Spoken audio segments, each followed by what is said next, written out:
All right, good morning, everybody. It's time to start. I had a request from a student who said they're having minor surgery today to record the video, so I will. Eventually, I guess I'll have a full set of videos and I won't have to stand up here anymore. I'll just say, go watch the videos. No, I don't think that. I really prefer interaction in the class to some canned video, although I think there's a place for canned resources. I think it makes it possible for you to study outside of normal class time, especially if you can't make it for one reason or other. Speaking of energy conservation, why do we all drive, however far we drive, and waste that much gasoline when you could just watch this online? You know, one of the things that I wonder about. I wonder about a lot of things, and that's one of them.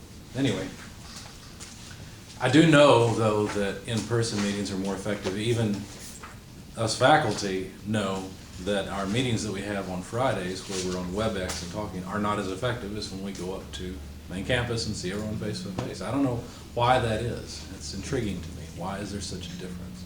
But there is a difference. So here we are. Any questions or comments before we go on? We should be able to get through chapter 4 today, which is all about boundary work. And you remember we started talking about boundary work last time. Try to remember not to go off camera too much. Yeah, go ahead. Did we finish all the example class in chapter 3? Did we? I thought we did. Double check. Oh, the other wrinkle in today's class, this will be true for machine elements too, I forgot my laptop and my boiler key at home. So what that means is I'm on Blackboard from a year ago's class, or maybe this would be last semester's class, to get all the resources I need. Now transfer them all over to Brightspace, but I don't have access to Brightspace because you absolutely have to have your boiler key to get in, and I don't have it. So anyway, all the examples are the same, the slides are the same, so it shouldn't make much of a difference. I have made slight changes, but they're not critical. So chapter 3, did we finish all the example? I don't think we worked 3-90. I know we worked 3-37, but we didn't work 3-90. Yeah, we did, because that was the one where we figured out, in fact, I recognize that number, 109.198. That's where we worked we're looking at the error in the ideal gas law. Remember that? Versus, so we did that. Yeah. Thanks for trying to keep me on track, though. I do appreciate it. Yes. Did anyone get ease to work? Oh yeah, ease. Thank you for bringing that up. You did send me an email. I need to get ITAP to make that work because I can't find ease anymore on software remote. Yeah, thank you for reminding me. I will call them today. If you can't get that part done on the homework, don't worry about it. We'll get that done once we get ease going. Okay. Now, I did post ease where you can download it and install it on your computer. The problem is it's a trial version. You can't save any of your work. You can't print your results. The only way to print your results is to hit print screen on the keyboard and paste it into Paint or something. I use GIMP, by the way. If you need a decent photo editor that's free, GIMP is pretty good. Yeah. Are you needing ease for the homework 3? That's right. Yeah, you need ease for homework 3. And more. So it's on there? Well, ideally, you really want to. Ease is a great program. I wish you guys would use it more. Maybe you'd use it more if I required it more. But there's so much to learn in Thermo anyway. I don't want to overburden you, and yet ease can help you quite a bit. Because I guess the main selling point, I should sell this, right? I should make a sales pitch. You don't have to interpolate anymore. Ease. Makes it easy, right? Because that's true. You don't have to interpolate. It has all the property data tables built into it. You just tell it, say, specific volume and temperature, and boom, it'll tell you, everything else you want to know, which is really nice if you don't like to interpolate. It's pretty easy to use ease. In fact, there's even some sample programs built into it that you can run and basically choose the substance you want, put in 2 properties, it'll give you everything else.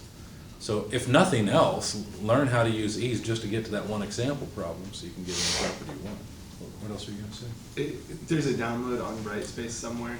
Yes, yeah, I know that I put ease on Brightspace where you can download it. But like I said, it's just the trial version, which kind of stinks because you really would like to be able to see the work. But I guess if all you're doing is going and running that example, or that code that's already there, where you're selecting the substance and putting the properties, that would work for the homework. So, yeah, the download would probably be adequate. But I really want you guys to have access. Ease actually is a nonlinear equation solver, which is really nice. You may not understand how important that is, but that's what it is. The fact that it has the thermodynamic properties built into it is a bonus, really. All right. Anything else before we continue? Thanks for bringing all that up. All right, so we were talking about, excuse me, trying to figure out how much energy you would get out of, say, a gas when it expands. If you have a pressurized gas here, okay, and it's pushing a piston up from state 1 to state 2, how much energy would come out of the gas? In other words, how much work would be done? How much force times distance? Because as the gas expands, the pressure is going to drop, and as the pressure drops, the amount of force being applied drops, just like with a spring, right? But with a spring, it's easy. The force is just proportional to the position, so you can actually integrate that really easily. But here we need something that tells us how the pressure varies with position, or more particularly, how the pressure varies with volume. We need to know the PV relationship, and I'll explain why that is in just a moment. So let's just consider the piston moving a small distance, ds. We've got cross-sectional area A, force being applied from pressure P. Obviously, well, we'll get to that in just a second. So if we were to multiply the force times the differential length, that would give us a differential amount of work done, right? Because force times distance is work. So the total work, or the boundary work, and it's called boundary work because it's a moving boundary, right? There's a moving boundary here that's allowing the system to expand and the volume to change. Therefore, this is moving boundary work. If we want to calculate the total work done as the piston moves from state 1 to state 2 by the gas, well, we have to add up all these little forces times distances, because the force is going to drop as the pressure goes down, assuming that the process goes that way. Just think of a simple system where we've got a pressurized container and we just let the piston expand. Okay? Obviously, we can do other things. We could actually raise the pressure if we wanted to. If you put a whole lot of heat in here, transfer heat, you could raise the pressure. But for now, let's not think about that. So there's our force, there's our differential displacement. We're just, really all integration does is it just says, okay, let's let all this differential quantity, let's let it shrink down to 0 and add up an infinite number of things and see what the limit approach is. Well, and then that's what integration is doing, is really just an infinite sum. So we're going to integrate all the work from state 1 to state 2. Now, if you think about it, you know that pressure times area is equal to force. So we can make the substitution for force as simply pressure times area. However, if you further consider what happens as the piston moves a differential distance ds, if you multiply that distance by area, wouldn't you get the differential change in volume of the system? The system was here, now it's here. So that's a differential change in volume. And that's actually this term, A times ds. So we can make the substitution in the integral to say, well, this is the same thing as the integral of PdV. Now, if you understand all of that, great. If it helps your intuition, great. If it doesn't, what you really need to know is that boundary work, the way we quantify boundary work, is the integral of PdV. Now, you guys have been through 220, and you have some idea what I mean by a reversible versus irreversible system. Remember we were talking about force times distance? And that's the work we get out? Is there anything that would make this force less than P times A?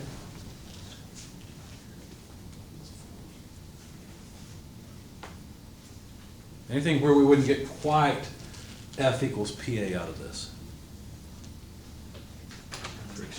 Friction, right? If there's friction on the sidewalls, then the amount of force we get out will be less than P times A. See that? Well, that's an irreversibility. Friction is an irreversibility. And so the amount of work we get out of this gas expanding would be less than PdV. So this equation is actually a reversible equation. In other words, this is an ideal. This is the maximum we would ever get out of the system. Okay?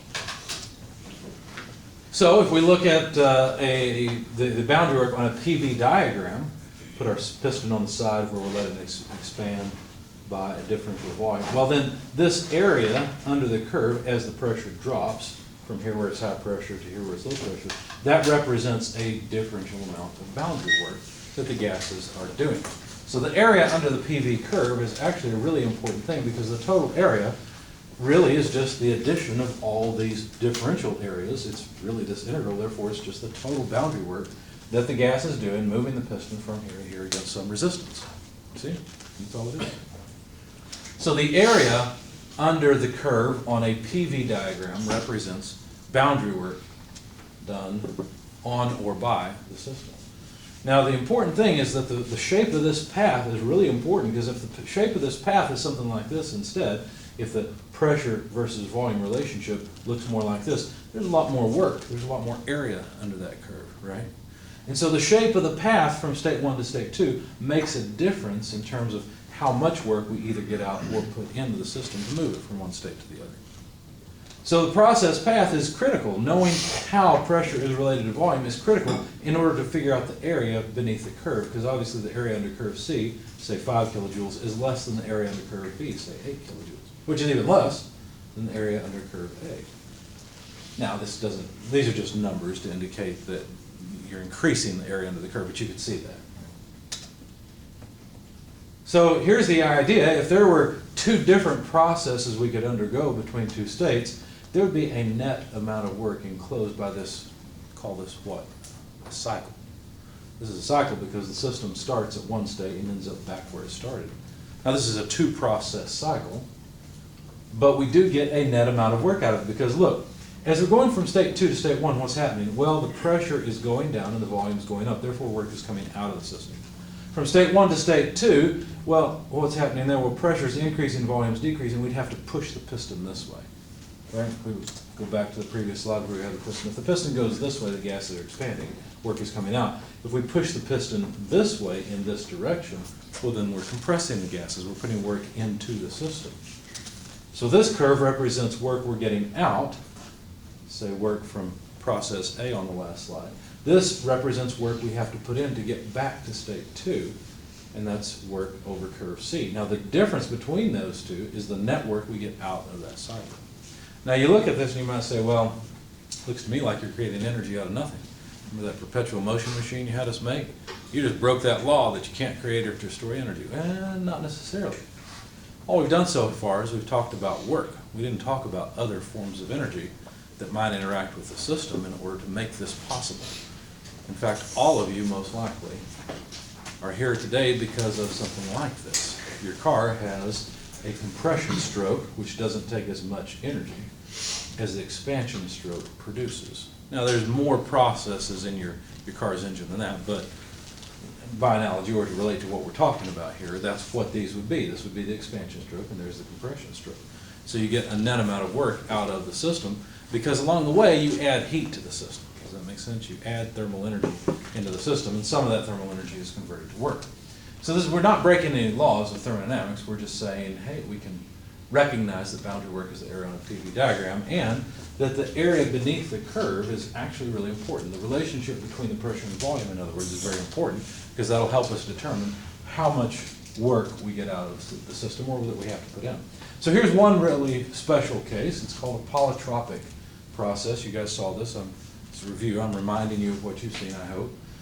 Maybe now, the second time through, though, you'll really understand why this is so important.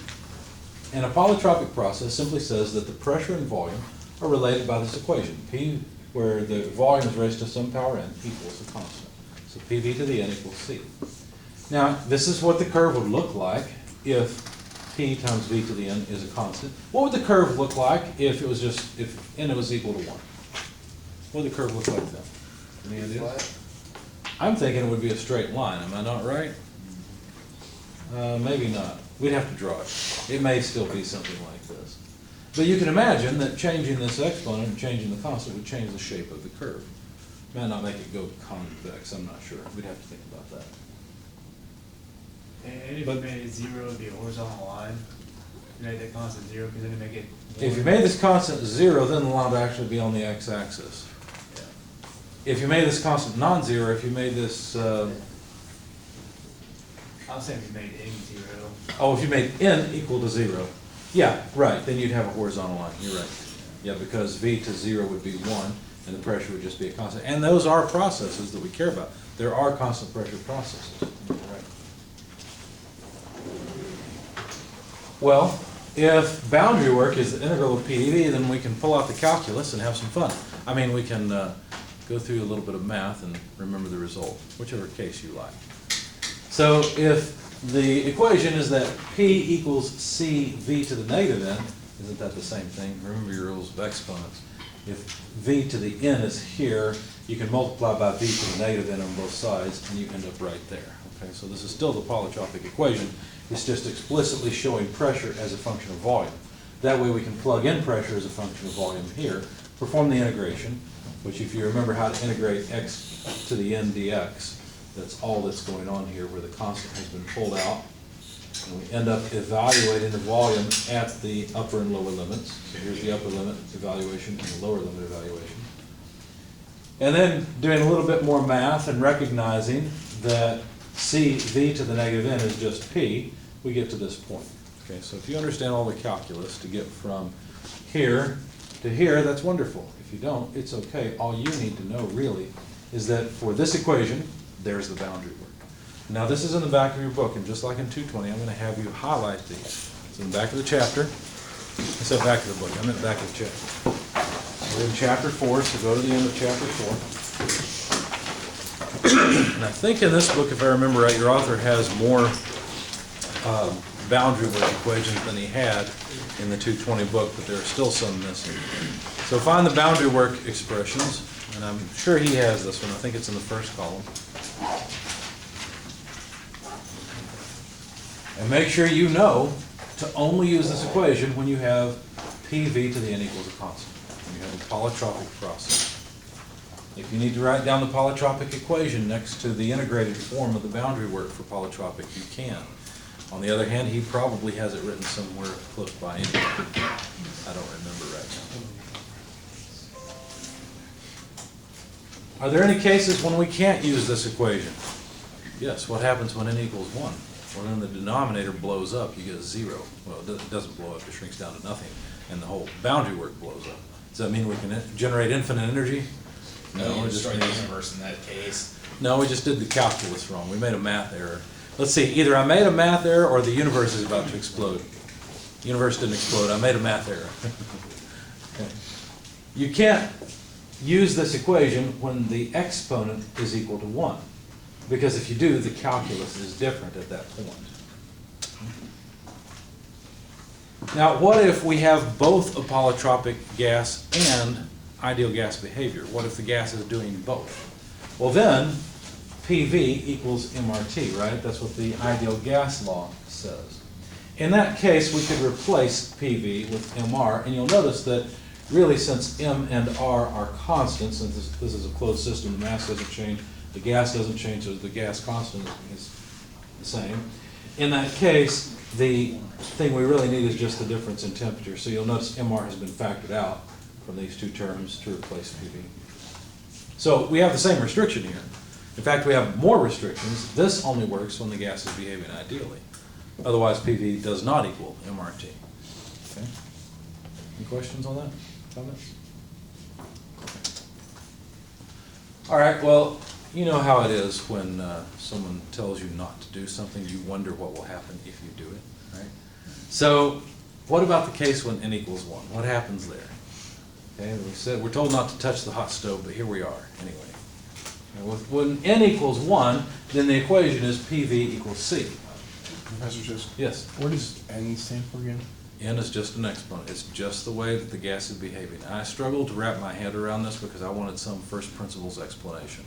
Think about it this way. You can design a lot of different mechanisms that can constrict gases, okay, and many of them end up following this equation, PV to the n equals C, where n and C are two different constants that you just adjust to match that particular design. And that's more what it is than it's just an equation that comes up over and over again. And it doesn't, whereas the ideal gas law has more to do with the nature of the gas, the substance itself, the polytropic equation has more to do with the way you're compressing the gas. Does that make sense? It's not like another ideal gas law that applies to, say, carbon dioxide and water and that's it, right? It's more okay, if you design a machine this way, this is how the gas will behave. So long as there isn't turbulence. What's that? So long as there isn't turbulence. Probably. Turbulence seems to cause all kinds of problems. Well, remember that we're assuming that this is a uniform system, so there's no pressure variation throughout the system. Okay, so PV equals C is the equation we'll ask about now. We can't use this one anymore, right? Because really the exponent on the volume now is equal to 1, and that equation doesn't work when n is equal to 1. So we have to go through the calculus.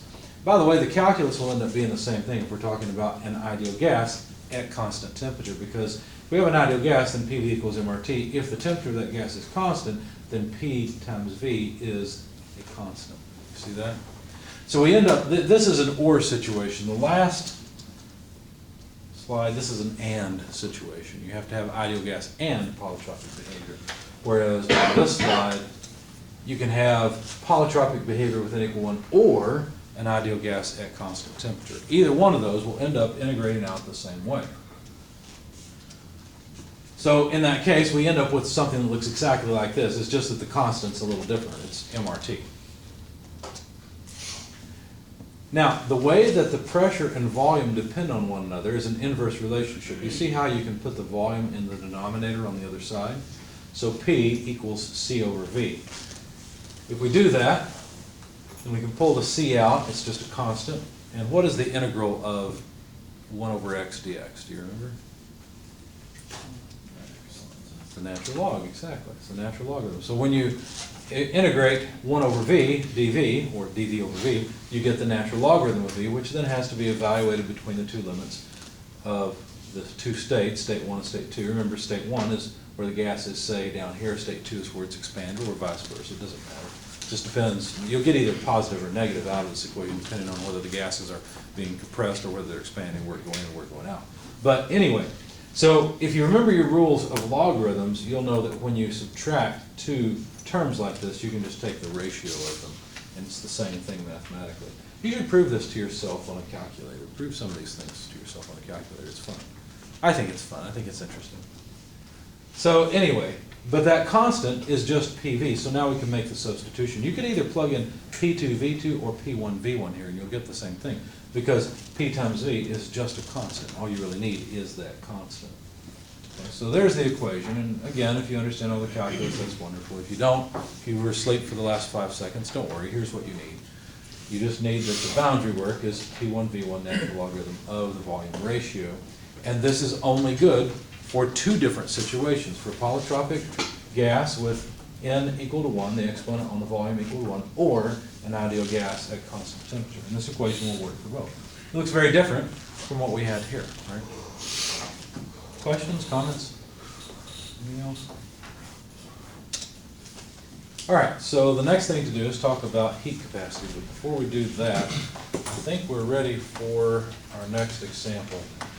And I think a student pointed out I may not have the module for chapter 4 turned on in Brightspace yet. And like I said, I don't have my boiler key with me, but as soon as I get home, I'll turn it on. You'll have access to all the examples and everything. I think we can work this one. Yeah, we can. So we'll work problem number 61. And I don't know. Oh, wait. No, we can't. Not quite yet. We got delta U and delta H in there. For that, we're going to need a little bit more. So, sorry, bear with me. We've got a few more slides. We'll go through these. We'll get to heat capacities of solids and liquids, and then we'll work our example problems. All right. Now, if you think about it, different substances have different heat capacities. In other words, as you add energy to a substance, the amount of temperature change that substance gives back to you, if you will, or responds with, is different depending on what the substance is. Some substances have very high heat capacity, some have low. There was one group last semester, I think you were in it, weren't you, that investigated microwaves and Instant Pots. Okay, and you were trying to find out the efficiency of each. And it was interesting because you could measure the amount of electrical power coming into the microwave, and then if you knew the heat capacity of the substance, you could figure out how much energy ended up in the substance itself. Okay, now to measure heat capacity, bless you, you have to know how much energy you put into something. And so one of the problems with a microwave is as you shine the infrared radiation inside of it, the walls absorb some of it, right? Now, fortunately, it doesn't come out. What would happen if you put your hand in front of the microwave window and some of the infrared radiation leaked out? What do you think would happen? Would your hand start glowing in the dark and be radioactive? You want to start beating up all the water molecules and start vibrating. Right. You would feel like you had put your hand near a flame or near a hot wood stove, right? Because that's what you're feeling. is infrared. Now, it might hurt a little more because it might be a little more intense, but that's what you would feel. So, anyway, so we're looking at a 1,000-watt microwave, and let's just say that this is 100% efficient. Obviously, some of you know that's not the case, but let's just say that somehow we managed to put energy into, and really you could compare two different food substances, because it really doesn't matter how much energy the microwave is pulling in, it's going to put about the same amount into both substances. And what you notice is that the amount of time required to heat up a liquid like water would be much longer than the time required to heat up something like bread. And of course, part of that difference is how much mass there is. When I want to heat up my boiler, for example, and get it going and producing heat for the home, it takes a little bit of time when it's cold because it has a decent amount of mass sitting there. There's quite a bit of water in the boiler, there's a lot of steel, and all of that mass means it takes some time. It takes a decent amount of energy to heat it up. Obviously, if it were smaller, it wouldn't take as much time. This is actually one of the problems with my boiler. I don't like how long it takes to heat up. And the reason it takes so long is because there's so much mass sitting there. If you guys have at your home a furnace, say that burns natural gas or propane, you probably know that when your thermostat kicks on, you hear the flame start if you listen to it, okay? And 5 seconds later, away we go. It's heating your home. Why the difference? Well, the main difference is that you're using a gas that gets blown into tubes, and those tubes are actually pretty thin. They're usually, I think they're aluminum, aren't they? Aluminum or steel? I don't know. They may be stainless. I'm thinking they're aluminum, maybe not. Anyway, the point is, if you were to measure the mass of those tubes that you got flame going through, it's pretty low mass. And so the amount of time required for those tubes to heat up, where you can flow air past them and extract heat off of the flame safely, is pretty short. So you've got a heat exchanger tube you can pick up that probably weighs a couple pounds, and I've got a 2-ton boiler. There's a difference in the amount of energy required to get it to change its temperature, okay, just because of the mass. But even if you control for that, what you'll notice is that you can do this easily with various food substances. In fact, I think, who was it? I think it was Lord Thompson, I'm not sure, but that discovered that, maybe it wasn't. I think it was Pass. I think it was before that. Anyway, they noticed that apples, for example, if you baked something that had apples in it, it would stay warmer much longer than other things. That's because the heat loss from that food is about the same rate. If you think about a pot having food in it, okay, it doesn't really matter what the food is. There's still the same amount of surface area. The convective heat transfer coefficients and so on are about the same. And so the rate of heat loss is about the same from similar sized pans of food.